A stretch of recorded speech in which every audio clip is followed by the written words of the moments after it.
one of the congregations here in town has just had a huge debate on whether or not the leaders could use AI for their sermon preps or not, and have AI help write sermons. Now, full disclosure, when it comes to Torah Resource and what I do, I try not to use AI. Every once in a while, I'll ask AI a question like, hey, where is this found? Or, in the Qumran scrolls, where does it say XYZ? If I ask AI a question, it gives me an answer, I will never accept the answer. What I'm looking for is references in AI. I will then, if I have those references, I will go and I will look in those references and make sure that it's gotten it right, or that the overall feel of what I'm asking is actually there. I'm basically using it as a reference lookup. That's it. I try not to use AI. I don't even use AI for my grammar corrector anymore. And there's reasons for that. We'll get into it a little bit. So I try not to use AI at all. Now, granted, it's AI is starting to be integrated into everything. I've turned off as much AI on my phone as possible. I've turned off AI on my computer as much as possible. I try not to use it. When it comes to AI being used within ministry, I have a pretty large problem with this. Now, I should expand what I just said about Torah Resource. When it comes to using outside companies, whether it's, and I know a lot of companies are, a lot of ministries use outside groups for their social media or for their marketing or for things like that. We can't regulate how other companies are going to work. So I know that a lot of marketing companies are moving to using AI for algorithms and whatnot. And I don't think that there's anything that we are going to be able to do about that. I know a lot of my assistant who is Grammarly AI. Grammarly is AI. But I don't, so we'll talk about that in a second, because I don't actually have a huge problem with Grammarly in most cases. But so there's one of the people who helps me at Torah Resource a lot is a brother in the Philippines. He does a lot of great work for Torah Resource, and English is not his first language, and so a lot of the posts that he makes for social media and whatnot, he puts through AI. He puts into AI, and they spit out whatever. And I try to go through and make sure that there's nothing that is grammatically wrong or whatever in it. But ultimately, that kind of stuff, what are you going to do when it comes to actually preparing materials for Torah Resource? We do not use AI at all.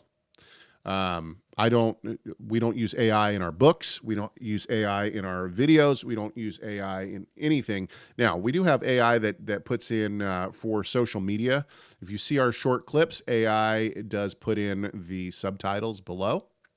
So trying to be as translucent here as possible when it comes to the use of AI. I guess my point here is what I'm trying to say is that I do not personally use AI to write or create any biblically based materials for Torah Resource. I think the point that I'm trying to make is I think that we use AI for some social media posts and for some of our descriptions, but outside of that, that's it.